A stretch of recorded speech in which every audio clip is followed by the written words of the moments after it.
Hey guys, welcome back to another video here. This will probably be my last video for the season here for PD2. It's been a great season, I would say, overall. I played it a lot more than the last couple seasons, maybe because I'm working from home now and I got more time to play, but in any case, it was a lot of fun. I did the Ubers, which I normally don't touch. I also did Declone, which turns out to be a lot easier now that I understand how the Lucian fight works. It's pretty much the same. So I think next season I'll be starting off as a bossing build. So that's exciting. We'll see what happens there. But I did want to bring one more guide to you guys before the season ends. Now there's a lot of guides about this already, and you've read the title, of course. So this is the Vengeance guide. I have tried Sacrifice. And I've also tried Vengeance. I will say that Vengeance plays better than Sacrifice does, at least for solo. Okay? I will also just preface this video right away by saying, compared to Charge, compared to Zeal, compared to Smite, and compared to any of the caster builds for Paladin, Vengeance and Sac are miles ahead in terms of damage and ease of play, and there's a big reason why all the streamers are playing this build. So I just wanted to give you guys a guide, my kind of style of it. So we'll go into a few things. So what is Vengeance? Let me just show you. Vengeance does this. You click once, screen blows up. Very, very powerful. Oh, a string of ears. That's cool. Okay. It's a physical build, but it does elemental damage. Okay? And it's a build where you're going to be utilizing Joust a lot, which is fun, because Joust is like a very fun ability. And essentially, what it is, it's a mapping build. It's a build you can play from the start. So if you're going to start the season, you can go Vengeance. And it has a lot of nuance to it, which I like. So the spell itself adds elemental damage to your attack. It does a little AoE explosion when you attack. That does elemental damage, not physical damage. Of course, when you use Vengeance, you also hit for your physical damage. In my build is... Well, it's less than that because that's including LE damage. Probably 800 or 1,000 physical damage. So you do get a little bit of physical there. It's not a lot, but in terms of making Life Leech and Mana Leech work, it does function, so that's good. And then it has this chain effect where there's a chance to chain. You can see with my Vengeance, it's 95% chance. And basically what that does is that little explosion will chain and occur on the next mob. And then that one can chain as well. And this patch, I believe they made the chain max 6 or 7. So it can jump 6 or 7 times. And of course, each of those jumps does an AoE.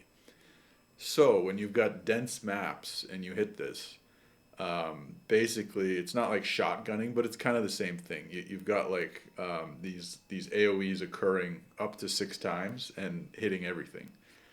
So there's sheet damage of 11k when I hit a big pack, and if it chains the max amount of times, assuming it can hit a target each time, it's 6 times 11. So yeah, that's 66,000 damage. Huge, right? And it is. So that's kind of that. It also has this unique effect that no other ability has in the game, that it says here, carries and increases elemental damage from items. And it buffs that damage. Okay? So see how it says elemental damage 181%? So think of that like faucets, right? So you have, elemental mastery is how it appears in the chart here. Now it doesn't show the Vengeance elemental mastery. This is just from my gear. So any other elemental build, if you really benefits from faucets because of the pierce and because of the mastery, right? So this is a multiplier like enhanced damage, but for elemental damage. So it has 181 of that for all three schools. So that's a huge amount of damage uh, buffing in itself. And the other unique thing is that it carries magic damage, okay, from gear and items. So that means something like this charm here that adds 1 to 22 elemental damage. Your vengeance explosions will do that 1 to 22 elemental damage, and that damage is getting buffed by 181%, plus any other buffs I have from faucets and gear. So you can see how the damage really adds up and multiplies. Consequently, what this means is that for vengeance builds, you can itemize for gear that gives you a bunch of elemental damage. Like, for instance, Merman Sprockets, 40 to 80 elemental cold damage. And, you know, that's all going to add up. And a lot of gear is pretty cheap that has this kind of stuff on it. Another thing that's unique to Vengeance is you don't need to go skillers, even though I think they're better. Now, skillers with elemental damage are going to be much better, of course, but I think if you look at the damage here, if I remove 1 to all skills, you'll see you get about 40 to each of these added cold damage amounts. So cold, fire, lightning. So it's about 120 on the low end per skiller, if I'm doing that math right, which I think is a lot better than any generic charm, unless you get a really good charm, right? So what a lot of people do early ladder is they just fill up their inventory with charms like this that add just, damage. Now these are free. Nobody cares about these. It's hard to even buy them on the site. And I wouldn't buy them. People are asking insane prices. They are quite rare to get these double ones. Now, if you get a perfect double one, this is going to be better than a skiller, right? But a lot of them are not going to be better. Like, this is not better than a single skiller. And of course, with your small charms, you can get damage on them too. So there's a lot of ways to get the damage up with this build. You've got the charms, you've got Ellie damage on your gear, you've got faucet potential, any elemental pierce, and of course, conviction and lower resist. So the ceiling is very high with this build, which is why I like it. I sold all my other gear and I put it all into this build, and so far I'm really happy with that decision. So that's Vengeance, okay? A lot to break down. Now, Vengeance does have a high mana cost, so you do want to have some mana after each kill, or a good amount of mana steal. And so the way I get that in my build is with the Nos Coil. So just the 2 mana after each kill is enough that I never need to sort of get more mana. Of course, I also have some mana leech somewhere. Maybe it's here. I don't actually remember where it comes from, but I have some mana leech. Oh yeah, it's from my vamp case. So anyway, so there's that with Vengeance. It's very costly in terms of mana. So when you're starting out with this build, it is kind of difficult to use without having to just chug mana pots, but it's still manageable. Another thing about Vengeance I will say is that the synergies they're kind of low. It has 4 synergies, right? And so to max all the synergies is 80 skill points, plus the Vengeance, that's 100 skill points. So that doesn't leave you enough skill points to get other things that enable your build, okay? So we don't need anything in defensive auras. We are going to definitely max Vengeance and definitely max Conviction every time we do this.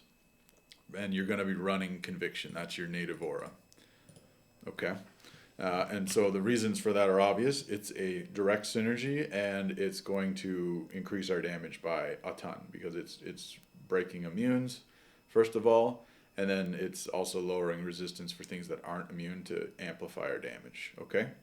Now, it's quite a bit of skill points to get down here, but along the way, you do pick up the other synergies, right? Holy Fire, Holy Freeze, and Holy Shock. Now, I'm not sure if you max just Holy Fire, it'll increase the elemental damage of just the fire. I don't believe so.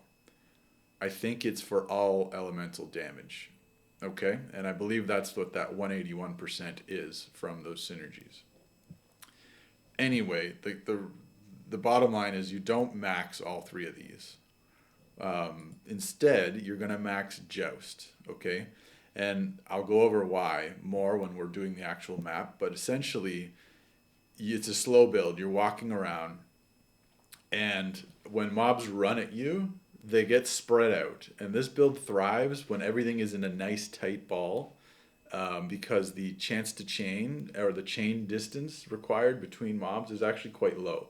So if things are a little spread out, you're going to be suffering. You're not going to be doing nearly as much damage, and it's not going to feel nearly as good. And so jousting moves you and your mercenary, which is the key thing here. Because if you don't joust, your merc gets caught in a different spot. Usually he's not on top of you. And then what happens is some of the mobs go to your merc, others go to you, and then you've got two smaller spheres of enemies, if you want to call it that. And it's going to make your damage less, because the chance to chain and the multiplying off that is not going to happen, the chain reaction. So jousting repositions you and your merc right onto the enemy, and so they'll all just naturally go to you, because you're in one spot. And so that helps with your damage a ton. So I will note that I also tried this build out with Enigma, because I didn't want to max Joust. I thought that was stupid. I wanted to max the synergies for more damage. But it turns out that even though Enigma is great, you can basically teleport infinitely, which Joust you can't. Joust, you do have a 1 second cooldown once it's maxed. Even with Alma Negra, which reduces it further, you still can't do it infinitely. You still have to sort of wait. The issue with Enigma is that it uses faster cast rate frames to do the telly, and it's actually quite slow.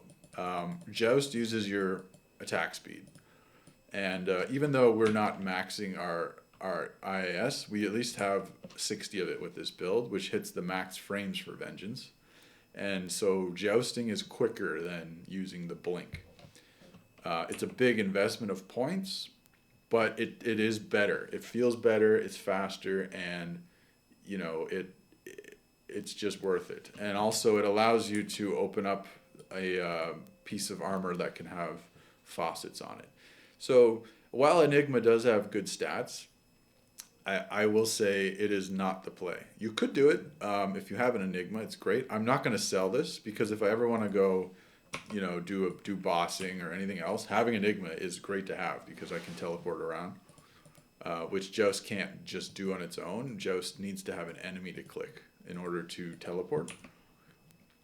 So that's kind of that little segue there. You also are using a shield, so we want to get at least 1 point in Holy Shield, and that's all we're doing. And there's nothing else we really do. The last points I just evenly distributed between the three synergies. And what's cool about this build is as I increase levels past 90, I'm still getting more damage. Every level I'm getting more damage. So this build really can go all the way. It's a very deep build. You can really itemize and max your damage and continue to increase your damage as you level up, which a lot of builds don't have. You max out the synergies. Your last skill points are just for fun in random shit. This build, no, it goes all the way. You can't even do it fully. There's not enough skill points in the game. So that's the skill setup, okay? Are we going to use a two-hander? You could, but we're not going to do that, because we want basically these two items. And I'll go over that why next. But first, let's go into the stat points. So don't do what I did and not have enough strength for your armor when you swap. I'm going to respec and fix that, because when I swap to do my bow, I'm losing 2 skills here because I don't have enough strength. So make sure you have enough strength to use your call to arms and wear all your gear, and not a point more. We're not doing any physical damage really with this build, so strength is not going to increase your damage at all in a meaningful way. Dexterity, we're using something that has ignores target defense, so we don't need to really care about that. However, it is still nice to have for bosses and other content. I also, even though my block is pretty much maxed out with Holy Shield, putting a few extra points in Dex is not going to hurt. And so that's why I've done that. You'll see my chance to hit is 96. However, it is 100 against non-elites because of ignores target defense. So you could, if you wanted to hit every time against elites and stuff like that, you could increase your dex by a bit more. But I really think the investment in vitality is important because paladins have low vitality, and coming off of a barb where I always had 2k plus health, you do have less health. So I like to just put everything in Vit. So that's sort of the stat points there. Let's go over the charms because the charms are really important. This build requires a lot of all resist if you're building your merc with the pus spitter, which is the most damage because of lower resist. So this is the goal for sure. Before I had the innocence, I was using Zenith on an Act 2 merc, which gives me 67 all res to cold fire and lightning from salve. It also increases my LE damage by another 7%. So Zenith is a very good weapon for an Act 2 merc, and it's good. I wouldn't say don't do it. You it's a preference, right? I'm doing the pus spitter with the Act 1 merc because I want more damage. If you want more defense, you could run Zenith, and then of course you don't have to worry about all res slams, which is what I've had to worry about to get my resistances up. I'm also using a bunch of resistance charms. If I was using the Zenith, I would be able to fill these out with I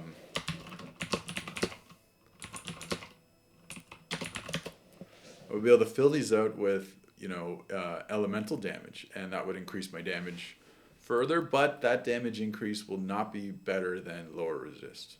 It just won't. So it's really a preference of what you would rather have. Now the Act 1 merc will die more, so that'll be annoying, but I also get Vigor, and the Act 2 merc you could get Blessed Aim for more chance to hit, or you could get Defiance, but you'll see with this build I have 48% PDR already, so Defiance is not really that important. So yeah, that's Zenith. Now Zenith can also be made in a two-handed sword, and you could, instead of using a shield, use a Zenith yourself, because it does have very high elemental damage and 2 to all skills, right? So, and it has, ignores target defense. It's a very good weapon. However, I do believe the PDR is extremely necessary on the Vengeance build, because Vengeance is slow to attack. You can see the frames for Vengeance. They're not very good. Even maxed, it's very slow. And you're relying on life after kill, right? So having a good defense of PDR is going to help you from... basically, I've never died with this build. And that's because of my gear. So let's go into the gear I'm wearing now. So the 2 items that I think are, build defining is the Famine, all right? So Famine's pretty expensive now because Ohms are up to 1 HR and Jazz are 2.5. This used to be quite cheap, but I believe because of this build strength, that's why Jazz and Ohms are it's not the whole story, but it's a big reason why they're more expensive now. Okay, so this item can roll ED, which doesn't matter really, but it can also roll the 3 enemy resistance things. So it's 10 to 15. It's a big range. So, to get a perfect one, you're looking at a lot. I would recommend just making one. If you get a good one, great, like I did, almost perfect. You could get all 10s. Either way, it doesn't matter. It's still going to be the best weapon, even if you get all 10s. So just make one yourself. I wouldn't go out of the way to buy a perfect one unless you're totally rich. It has ignores target defense. It adds a bunch of LE damage. It's got pierce. It's got a little bit of strength, and it does have 30% attack speed, which gives us, what we want. Now you can make this in a phase blade. That's what I prefer because it's very fast attack speed. I think that's the best play. You could make it in an axe, but I think that's stupid. All you'd get in the axe is just more ED, but that doesn't matter. Second totally build defining item this season is the dragon scale, and not for the Hydra on block. That doesn't do anything. I've maybe seen that happen 3 or 4 times. The reason this is so good is because it has fire damage, you can see it adds 200 to 370 fire damage, which is huge. And it also, by the way, I have a faucet in here, so the lightning damage is not natively on that. It also has up to 20 fire pierce, or sorry, up to 20 fire skill damage, which is like 4 faucets, which is huge. 25 to strength, which helps us get to our strength breakpoint. And most importantly, it can roll 25% PDR. So that's the main reason, okay? The PDR is the big ticket here. And it's going to be combined with the new Vamp Gaze, which has up to 25% PDR as well. And with the two, you can get 50% PDR right there. And basically, you're never going to die. It's extremely powerful. In my setup, I'm opted for a cannot be frozen slammed one, and I'm trying to puzzle box 2 sockets to get 2 perfect faucets in it. That's the plan. So yeah, that's what I'm doing. Of course, you could use a Ravenfrost, and Ravenfrost does cold damage, but I do prefer to have the Wisp, simply for the lightning absorb, the all skills. All skills does increase your LE damage more than a Raven will. So, and for let's just do the rings next. So, they really benefit here from the lightning damage on Stone of Jordan. So, Saj and Wisp are the rings. As for the armor, I kind of went over Enigma as an option, but I think any 2 skill armor with sockets is going to be very good. You could use a Steel Carapace. It's not as good as the Arcanes because Arcanes gives you a ton of vitality, which, like I said, Paladins are lacking. But either is fine. And so this one slammed, and I puzzle boxed it with two sockets, and it could still have better faucets in it. So all skills adds a lot to our damage and faucets. That's really what we're looking for on gear, and maybe elemental damage too. This Vamp Gaze was very expensive. It's perfect PDR, 3 sockets, and I put perfect lightning faucets in it. It also has mana and life leech, which is nice. It natively has 30 to 60 cold damage, which is really nice. But yeah, in order to slam a 3-socket one, you have to up it first and then slam it. And that makes this very expensive. So this was 9 high runes before I put faucets in it. Okay, and then mandatory item, Drax. So life after kill. Not much else to say here. It does add a little bit of attack speed, which gets us to that breakpoint. And then mandatory item here is this belt. So this also gets us to the breakpoint for our attack speed. It gives us the mana after each kill. It's got a little bit of strength. Deadly strike is cool. Whatever. It's not going to do anything, but all good. So yeah, these are for surviving. These are for damage. This is for damage. These are for surviving. More damage here. And on the boots, you could go Inferno Strides or Tri-Res or whatever. Tri-Res would probably help a lot more without having to get all these resistance charms. But I like the cold damage from the Mermans.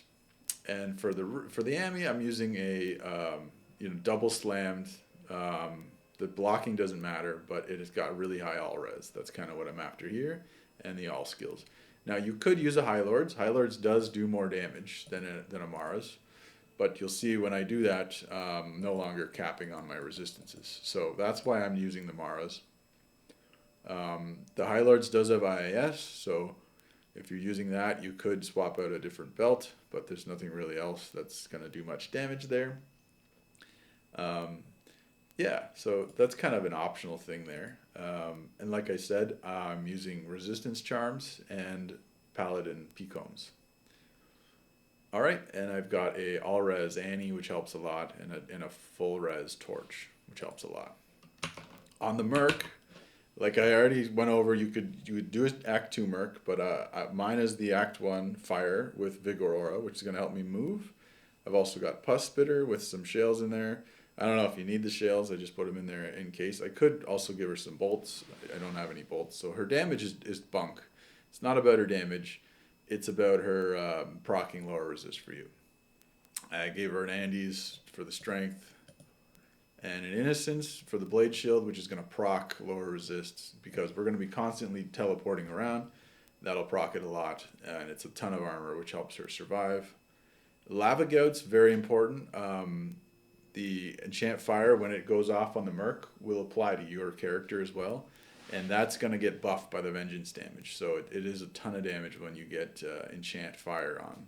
I've got a String of Ears here for PDR and some Sandstorms for her to wear the armor and all that. And that's kind of it. We are wearing a Wisp, so we're going to be summoning our little spirit here. And yeah, I've got a map. I'm just going to make a new game because this one's about to end. We'll go on East, see if that works. Yeah, we got an hour here. So that's kind of in-depth what you can do for gearing. Now, a little aside for leveling. You can just basically go to the PD2 search website, and I'll put a link to that in the description. And you can just type in like fire damage or cold damage, and just look for items that are cheap that have damage. Like just off the top of my head, there's this belt, the Huanin's belt. It's a set belt. It's like 300 to 400 lightning damage on a belt. You know, there's other stuff. You can get a Corpse Mourn is a very iconic Vengeance armor for leveling. It's got a ton of fire damage on it. Naj Helm does some good cold damage, I believe.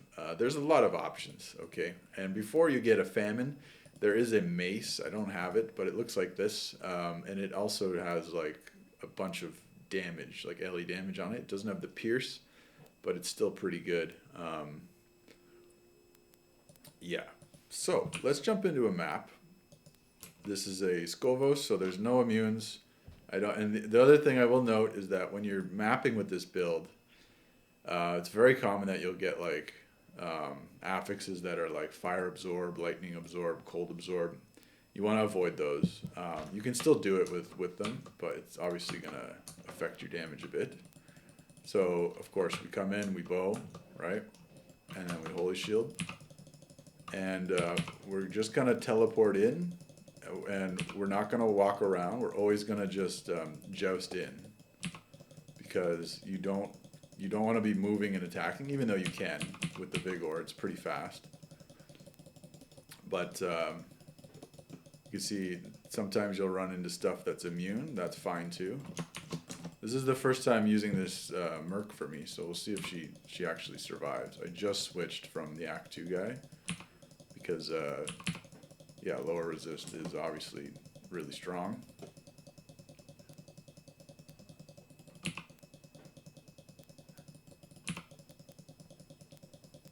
Wizard Spike is not good. And you see how we don't do much damage when there's just one or two around, right? It's kind of mid. But when you get to a big clump, which I haven't really gotten a lot yet, for cows, this build is incredibly strong. Probably the best build. But when you do hit like a good group of enemies where things can chain, it's one shot, right? And it's very satisfying, which is what I like about the build. Like, look at that. Everything blew up. And you know, you'd get the little stragglers, but I wouldn't worry about stopping for that. Just keep going.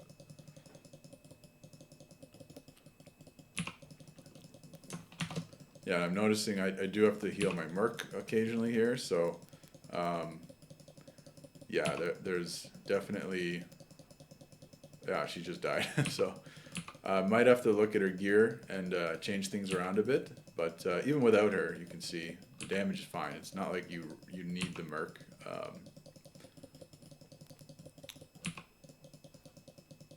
And yeah, let's keep going here.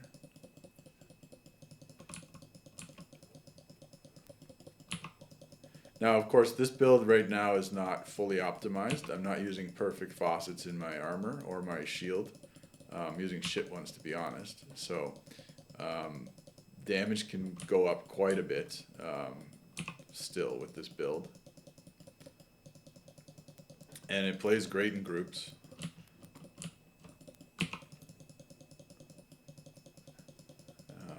But yeah, This map also, I think, has increased health, 35% or something like that. But yeah, you can see like when you get a nice clump of enemies, they're just gone in one hit.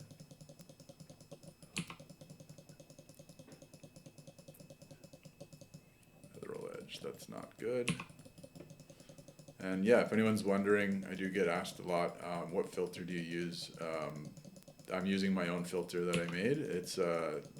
It's linked on GitHub. It's not on the official PD2 launcher yet. I haven't actually tried to get it on there. I don't know what that even entails. But yeah, I'm continually updating it. Every day I make like little changes to it. There are like little bugs here and there that I've discovered and sort of fixed. But like the version that's always up there is stable. It's not like you're going to be missing anything. Sometimes there's just like the wrong color. But yeah, it's mostly all solved now. And yeah, if you want to use my filter, go ahead. It's kind of, I have it on very strict settings right now, so not a lot of stuff's going to be showing up. But yeah, shameless plug. I don't get anything out of you using my filter, but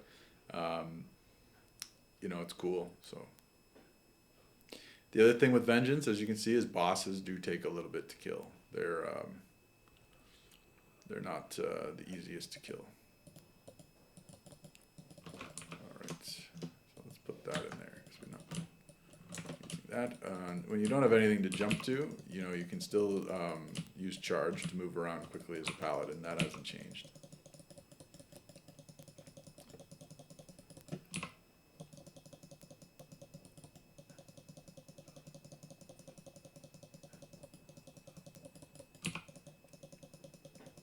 And yeah, so that's sort of that. This map's basically done. There's like one little corridor here left to go down. You want to do maps that have enemies that don't run away and evade you. You want like this is a great map for it because pretty much everything just runs at your face, and that's what you want because when things are stacked up, you're doing way more damage.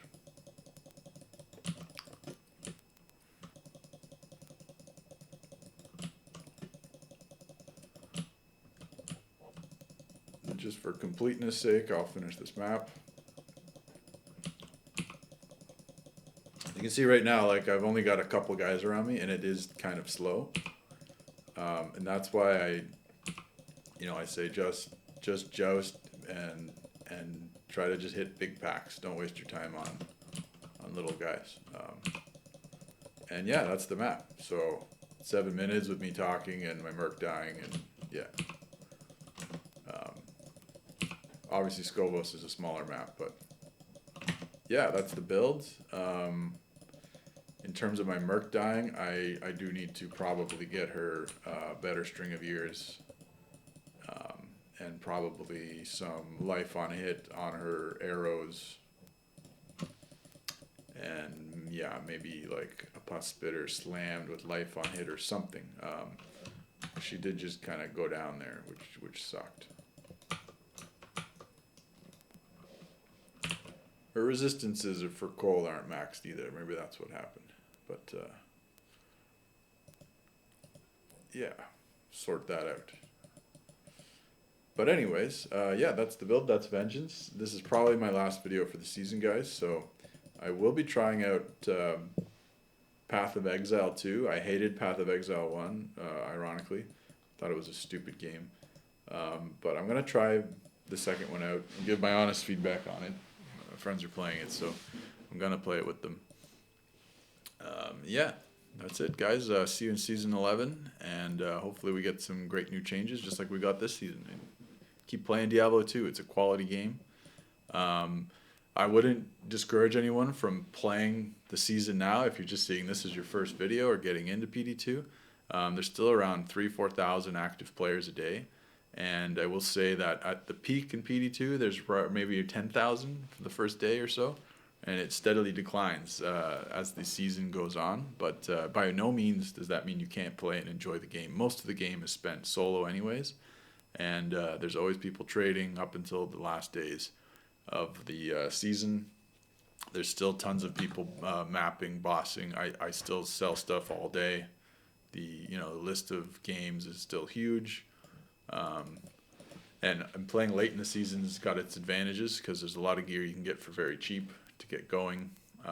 Most people are just looking for GG stuff now. So anyways, take care, guys. I hope you enjoyed the video.